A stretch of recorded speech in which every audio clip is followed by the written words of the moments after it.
እንደዚህም አይነት ሴት አለች። ወጣት ከዚህ በፊት ሳይክል ተወዳዳሪ የነበረ ሲሆን በአጋጣሚ ሀገራችን ወዴት እየሄደች ነው? ለአንድ ሳምሰንግ ስልክ ሲሉ እዚህ ጋር የምትመለከቱትን ወጣት ለ11 ሆነው ገለው ጥለውት ሄደዋል። ስሙ አዲስ አበባ የምትኖሩ ወጣቶች በሙሉ አንድ ምርቃት ልመርቃችሁ። እግዚአብሔር መኪና ይስጣችሁ። የሰው ስልክ እያወጣ ፖስት የሚያደርግ ፋራ እስከ ጥግ ፋራ ደግሞ የገጠር ልጅ ምናምን ብሎ ባዮ ላይ ይሳደባል። ሰላም እንዴት ናችሁ? ይህ ብስሪ ሪያክት ነው። እናንተን የሚያስተምሩና የሚያዝናኑ ሰሞኑ የተፈጠሩ የቲክቶክ ጉዳዮችን ይዤላችሁ ቀርብ ያለው አብራችሁን ቆዩ። ሰው ልጅ ፈልጎ አይደለም ስህተት ውስጥ የሚገባው። በሰው የተመካ የተረገመ ነው ይላል። በሰው እንዳትመካ። እንትና አለው እንትና ይደርስልኛል እንትና እንደዚህ ማንም ከፈጣሪ ውጭ ማንም የለም። ጀልስ ዱላ የማይሰብር ምንም የማይሰብር ሰው አንዳንዴ ትንሽዬ ነገር የምንላን ነገር ትሰብራለች። ሰው አለማለት ሰው ቶሎ ይሰለቻል።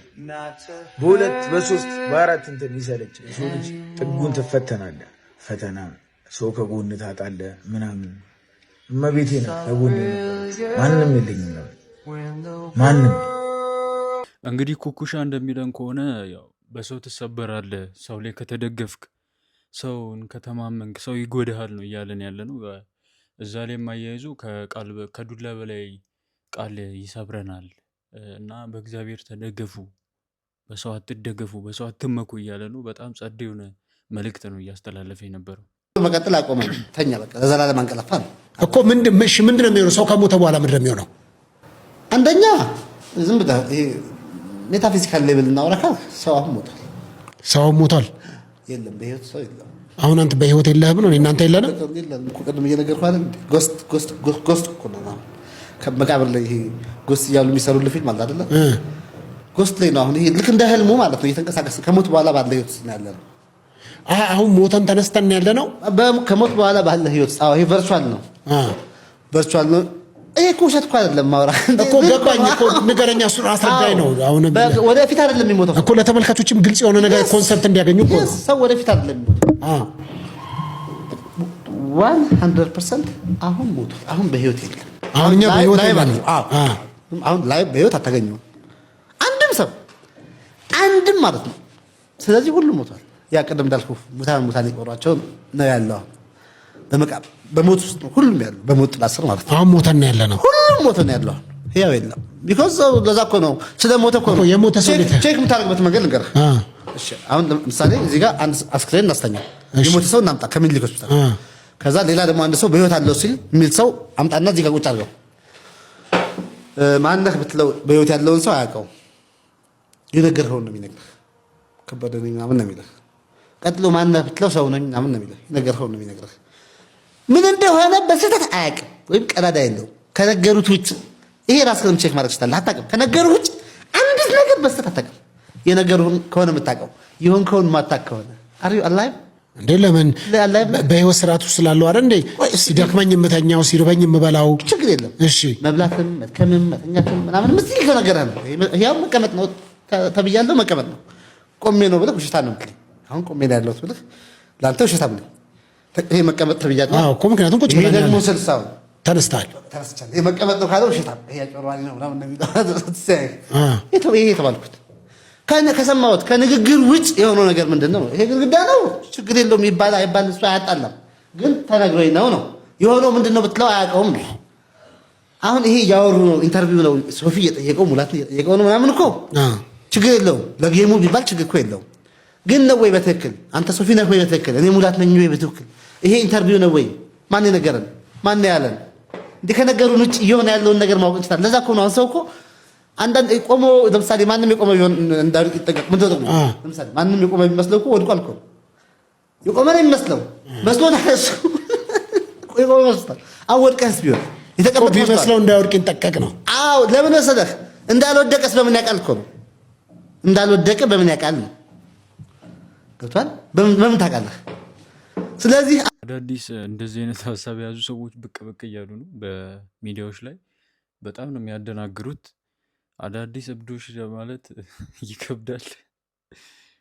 ዴቲንግ በራሱ ኤክስፔንሲቭ ነው፣ ወጪ ይፈልጋል። እንደ ድሮ ዝም ብለህ ከትምህርት ቤት እየሸኘህ በወቅ የምታጣጣው ላይፍ የለም። ብዙ ነገር ያስፈልጋል። ሻይ ቡና ለማለት፣ ምሳ ለመብላት፣ እሷን ራት ይዘህ ለመውጣት። ይሄን ከባድ የሚያደርገው ነገር ምንድነው? አንተ ካላደረከው የሚያደርገው ሰንባዲ አለ። ወርዝ ያደርጋል አያደርግም፣ ኬር የማያደርግ አንተ እሷን አንድ ቀን ራት ለመጋበዝ ካልኩሌት አድርገህ ከደሞዝህ ላይ ከቤት ኪራይ ላይ አስበህ ምናምን ነው የምትለው። ከሳምንት በኋላ ልደቴ ነው ስትል ለምን አይፎን 17 አልገዛልሽም የሚል ሰውዬ ደግሞ ይመጣል። ስለዚህ ኮምፒቲሽኑ በራሱ ፌር ስላልሆነ አሁን ያለው የኢኮኖሚ ሁኔታና የፋይናንስ ሲቹዌሽን ይሄ ኢንፍሌሽን ወይም የዋጋ ንረቶች የምንላቸው ነገሮች ተደምረው ዴቲንግን ትንሽ ከባድ እያደረጉት ያለ ይመስለኛል። ለምሳሌ አንድ ሴትን ዲነር ይዘህ መውጣት ስትፈልግ ኤክስፔክት የምታረጋቸው ቦታዎች አሉ። ከጓደኞቿም ከሶሻል ሚዲያ የምታያቸው ነገሮች አሉ። እዛ ቦታ ላይ በትንሹ 5,000 እና 10,000 ብር አውጥተህ ልትመጣ ትችላለህ። ያ ማለት ለአንተ ትልቅ ትርጉም ያለው ወይም ደግሞ ብዙ ነገር የምታረግበት ገንዘብ ሊሆን ይችላል። ስለዚህ ያለው የፋይናንስ ሲቹዌሽን ስፔሻሊ አሁን ማውራው እኔ በኢትዮጵያ ኮንቴክስት ስለሆነ የኑሮ መክበድ ሰው ደፍሮ ፍቅረኛ እንዲይዝ ሪሌሽንሺፕ ውስጥ እንዲገባ ያደረገው ለራስህ ሴፍ ሳትሆን ህይወትን ሳታስተካክል እየተቸገር ከዛሬ ነገ ከእጅ ወደ አፍ ኑሮ እየኖርክ ደሞዝህ አይጨምርም። የኑሮ ውድነት እየጨመረ ነው ያለው። እዛ ላይ ፍቅረኛ ትጨምርበት ስራ ማስኬጃ የሚባል ነገር አለ። ሪሌሽንሺፑን ማራመጃ የሚባል ነገር አለ። ያለው የኢኮኖሚ ሁኔታ ዴቲንግን ከባድ ያደረገው ይመስለኛል። እግዚአብሔር ብሎ ለማግባት ደርሼ ምናምን ማለት ነው ሽምግልና ሊላክልኝ ነው ብዬ ለእናትና ለአባቴ እንዴት እንደምናገር አላውቅም። እግዚአብሔር እኔ ወይ ጓደኞቼ ምናምን ካልተናገሩት እኔ አፍራለሁ። ጌታን እኔ አባቴን አስቀምጨው ባቢ እኔ ሽምግልና አፍራለሁ። እግዚአብሔር ከዛ ሲጀምር ደግሞ አባቴ ማለት ነው ምን አርገሹ ነው አስፈራርተሹ ነው ምን አርገሹ ነው ብሎ ነው የሚጠይቀው። እውነት እኔ ለጓደኞቼ ይናገርና ከዛ ጓደኞቼስ እንዴት ነው ሽምግልና ሊላክልኝ ነው የምለው። እኔ አፍራለሁኝ። ያገባችሁ ሰዎች ሽምግልና የተላከላችሁ ሰዎች ምናምን ካላችሁ እንዴት አድርጋችሁ ለቤተሰቦቹ የተናገራችሁት? ሲበናችሁ ንገሩኝ። እንደዚች ያለች ስርዓት ያላት እንግዲህ ለእናቷ ሽምግልና ለአባቷ ሽምግልና ሊላክ እንደሆነ ለመናገር የምትፈራ ስርዓት ያላት ሴት እንደው ያብዛል። መርፌ ስታይ ለምን ትሮጣለህ? ዱኩላ ነው ብዬ እናንተ መርፌ ስታይ የምትሮጠው አትሩጥ። መጀመሪያ ለምንድን ነው መርፌ ታዘልኝ ብለህ ጠይቅ። ከዛ በኋላ ትሮጣለህ። ይሄ አንደኛ ማፊያ ነው። ዝም ብለህ እንትኑ ሲመጣ ትሮጣለህ እንዴ? መጀመሪያ መርፌ ለምንድን ነው የታዘዘው? ማን ነው ያዘዘው? ሐኪሙ ነው ያዘዘው? እኔ ነኝ? እሱ ነው ያዘዘው? እሱን ጠይቅ። ከዛ በኋላ ያለውን ነገር ትፈጥራለህ እንጂ ዝም ብለህ የምትሮጠው አንተ ዱኩላ ነው ወይስ ምንድን ነው? እንደዚህ ቁንጭት ብዬ ስወጣ ማለት ነው። በእርግጥ ምንም ግርጣት መሲ ያለው ግን ደና ነኝ። አሁን ሻወር አድርጌ ምናምን እንደዚህ ፏ ብዬ ስወጣ ወክ ለማድረግ ስወጣ እንደዚህ ይለክፉኛል ወንዶች ማለት ነው። ከዛ ኧረ እኔ እንደዚህ ነኝ ባካችሁ ተውኝ ምናምን ብዬ አሁን የለከፈኝ ልጅ በቃ ለከፈኝና ኖርማል ያው ወንድ ሴት ስትሆን ትለከፋለና እንደዛ ብዬ ዝም ብዬ አለፍኩኝ ማለት ነው። ከዛ ተከተለኝ ብዬ ዝም አልኩኝ። ከዛ ተከተለኝና አንዴ ላውራሽ ወይም ስልክሽን ስጭኝ ምናምን አለኝ። ከዛ ኧረ እኔ እንደዚህ ነኝ የኩላሊት ታማሚ ነኝ ተወኝ፣ እኔ አሁን ጓደኛ ጅንጅና አልፈልግም አልኩት ማለት ነው። ከዛ ኧረ በእናትሽ ምናምን አለኝ። አዎ የእውነት አልኩት። አይ አላምንሽም እኔ ስልክሽን ላለመስጠት ነው ምናምን አለኝ። ከዛ ኧረ የእውነት ነው እግዚአብሔርን ምናምን ብዬ ቪዲዮ አሳየሁት ዲያሊሲስ እያደረኩ ምናምን ማለት ነው። ከዛ ስንት ብር ቢሰጠኝ ጥሩ ነው? የኔ አባት 600 ነው ምናምን ኪሱ ላይ ነበረ። እኔ ምንም በቃ ስራ ማሪፍ አይደለም ሌላ ቀን አግዝሻለሁ በደንብ በቃ ወንድምሽ ሆናለሁ ምናምን ብሎ 600 ብር ሰጠኝ። 600 ይመስለኛል። እና ገርሞኝ ነው ትንሽ አስቀኝ ነው። እና እኔ ሌሎችም እንደዚህ ልትጀነጅኑኝ የምትሞክሩ ሰዎች እረፉ ለማለት ነው።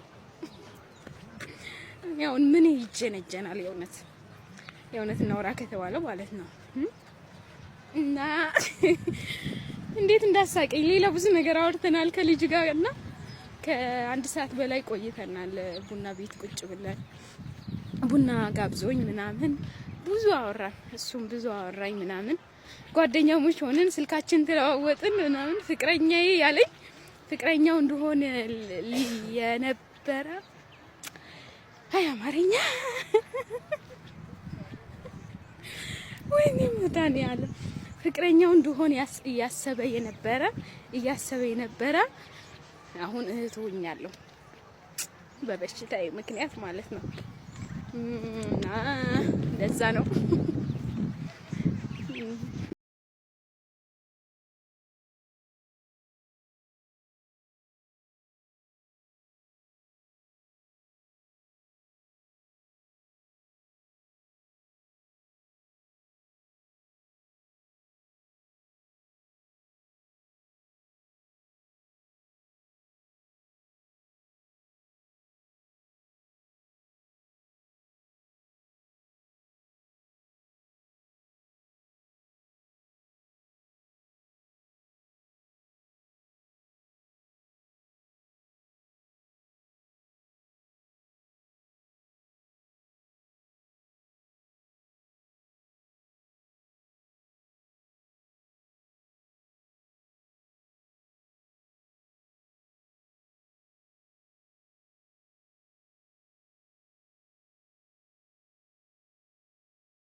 ለአንድ ሳምሰንግ ስልክ ሲሉ እዚህ ጋር የምትመለከቱትን ወጣት ለ11 ሆነው ገለው ጥለውት ሄደዋል።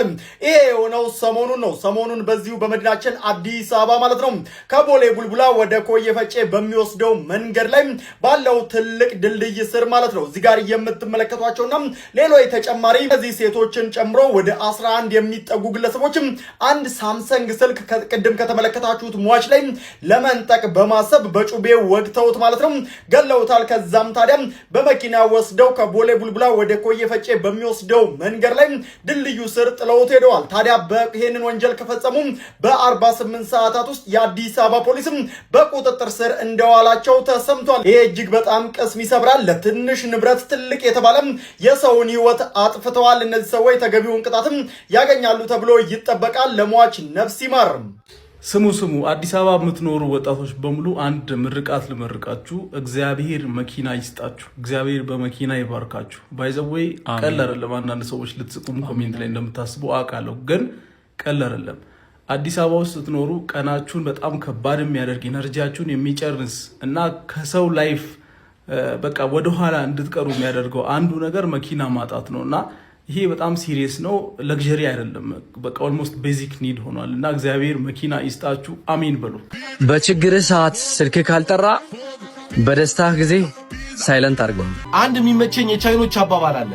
ሴጣን ስማችሁን ያውቃል፣ ግን የሚጠራችሁ በስህተታችሁ ነው። ፈጣሪም ስህተታችሁን ያውቃል፣ ግን የሚጠራችሁ በስማችሁ ነው። ስለዚህ የሆነ ሰው ህይወታችሁ ውስጥ ገብቶ ሁሌ ስህተታችሁን እያነሳ የሚያወራላችሁ ከሆነ ምንጩ ከየት እንደሆነ ግልጽ ነው።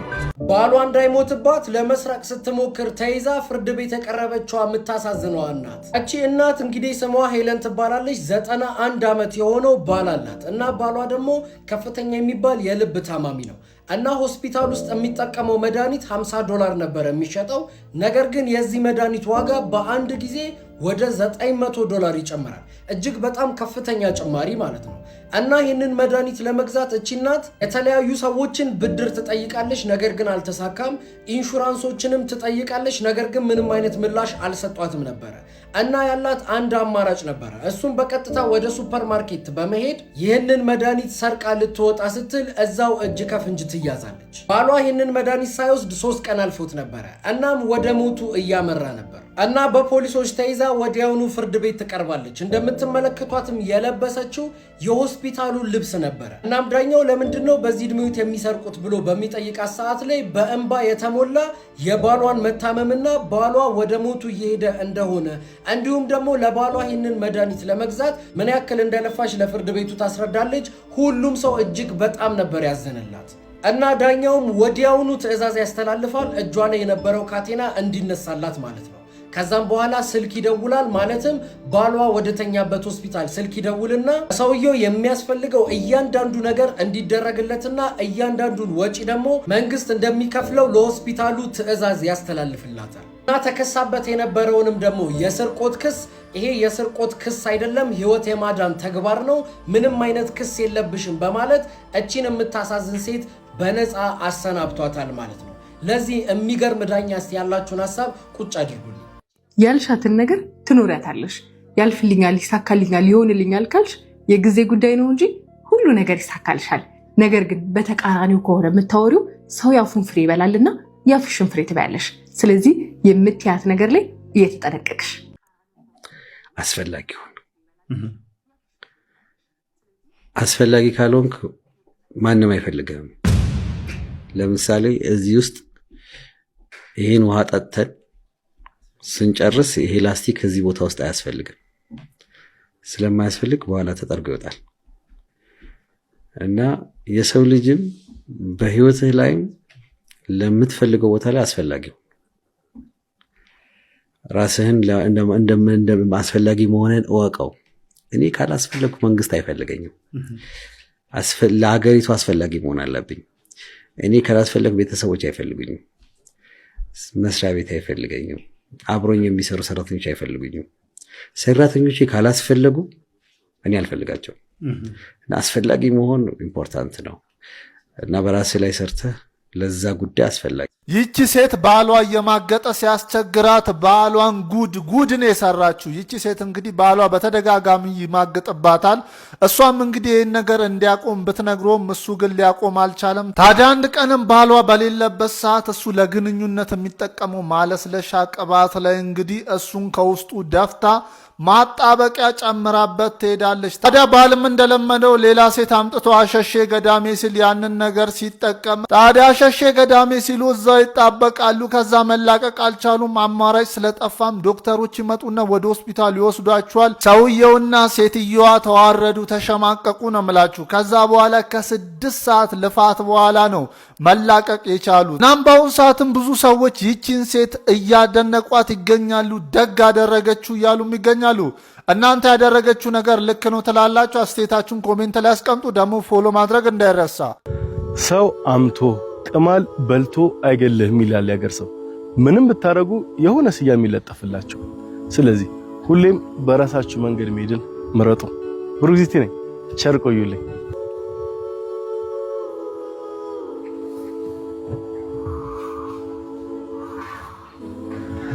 ይሄን ቪዲዮ ማለት ነው አንዳንዴ ለቀልድ ብለን የሰው ህይወት ምንም የማያረግ የምሳሌ የቀልድ ነገር ስናረግ ሰው ላይፍ ላይ ምን ያህል ማተር እንደሚያደርግ ነው የምነግራችሁና ትናንትና አንዱ ስልኬን ፖስት አድርጎት ነበረ ውጪ የሚኖር ልጅ ማለት ነው። እና አንዳንዴ ኢቭን የሆነ በጣም ተሽሎ ያስተሳሰብ እንትናቸው ራሱ በጣም ከላቁ ሰዎች ጋር መኖር አንዴ ቁርጭምጭም ያለ ባክግራውንድ ካለክ እንደማይቀይርክ በዚህ ልጅ ነው የምታዩት። በቃ ፋራ ኢማጂን እዛ ሀገር ላይ የኖረ ይልቅ ያለ ነገር የሰው ስልክ እያወጣ ፖስት የሚያደርግ ፋራ እስከ ጥግ ፋራ ደግሞ የገጠር ልጅ ምናምን ብሎ ባዮ ላይ ይሳደባል። እኔ ማቃቸው የገጠር ልጆች አንተ እኔ አላቅም እኔ እንጃ እኔ ሽንት ቤት አጠቃቀም ሁላ በእርግጠኝነት ይበልጠዋል። ምንም አልጠራህም የኔ ማር።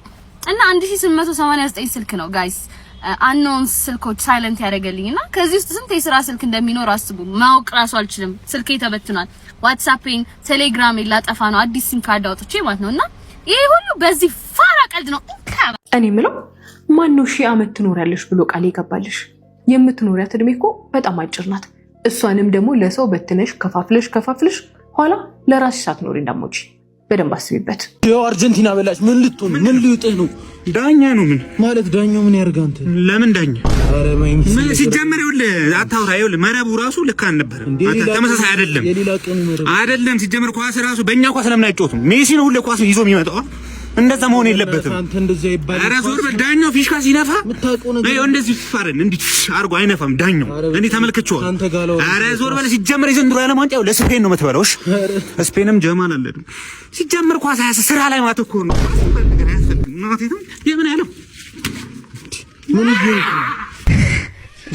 ምን አባሽ ብሎ ሲሄድ ሌላኛው ምን ልሁንልሽ ብሎ ይመጣል። አትደውይልኝ ሲልሽ ሌላኛው ስልክሽ ለምን ዝም አለ ብሎ ይመጣል። አልፈልግሽም ብሎ ሲሄድ ሌላኛው እስከዛሬ የት ነበርሽ ብሎ ይመጣል። አንዱ ጊዜ የለኝም ብሎ ሲሄድ ሌላኛው ላንቺ ሁሌም ጊዜ አለኝ ብሎ ይመጣል። አንዱ ዋጋሽን ሳያውቅ ይሄዳል። ሌላኛው አንቺን በማግኘቴ እድለኛ ነኝ ይላል። ሰው ሲወጣ በር አይዘጋም፣ ሌላ እድል ይከፈታል። ብሩክዚቲ ነኝ። ቸር ቆዩልኝ። ሲያገጣጥም ከእህል ውሃው አይታወቅም ሰው መገናኛው። ስትነቀሱ የሴት ስም ወይም ደግሞ የወንድ ስም አትነቀሱ፣ ፍቅረኛችሁን አትነቀሱ። ይቺ ሴት ያጋጠማትን ነገር ሰምታችኋል? የተነቀሰችው የፍቅረኛዋን ስም ዳኒ ነበረ። ነገር ግን ከዳኒ ጋር ስትጣላ ደግሞ 3:17 እንጨምራበታለች። ምን ማለት ፈልጋ ነው? ትንቢተ ዳንኤል ምዕራፍ 3 ቁጥር 17 ላይ ማለት ነው።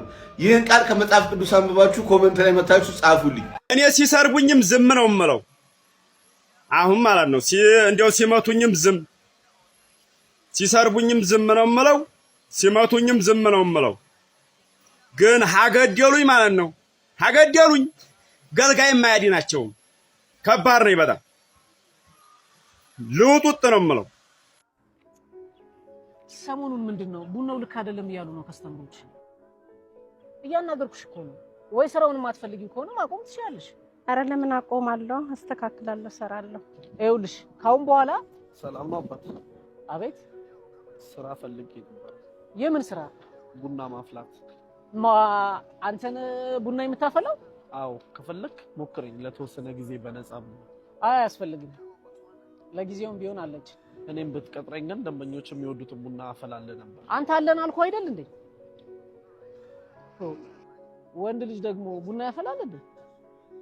ማን ወደው በእሳት መጠበስ ይፈልጋል ብለህ ነው? ያስገደደው ችግር ይኖርበታል እንጂ።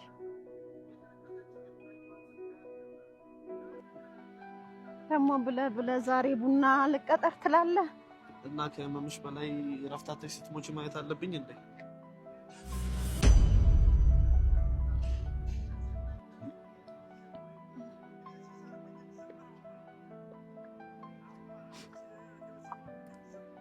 አልገባኝም። ትተዋወቃላችሁ እንዴ? አዎ ልጄ ነው።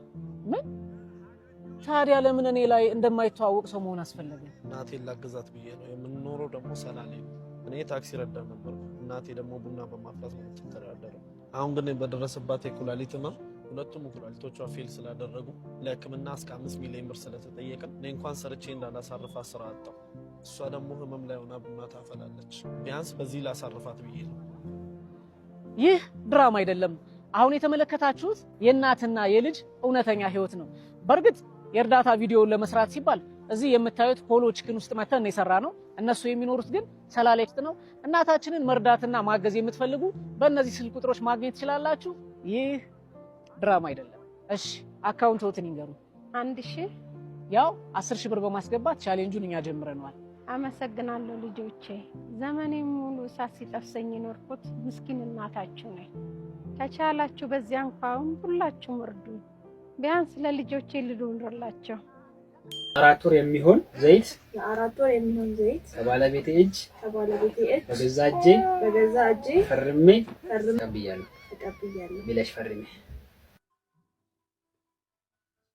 እኔ ምስክር እናቴ ዘይቱን በገዛ እጇ ፈርማ በገዛ እጇ ስትቀበል በአይኔ በብረቱ አይቻለሁ። ፈርሜ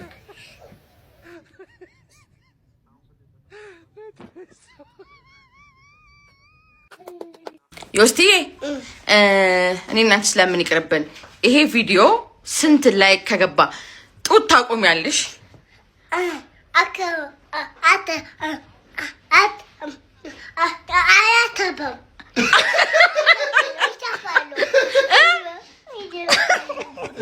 እንደዚህም አይነት ሴት አለች። ይህ ወጣት ከዚህ በፊት ሳይክል ተወዳዳሪ የነበረ ሲሆን በአጋጣሚ አደጋ ይደርስበትና ሰውነቱ ፓራላይዝድ ይሆናል።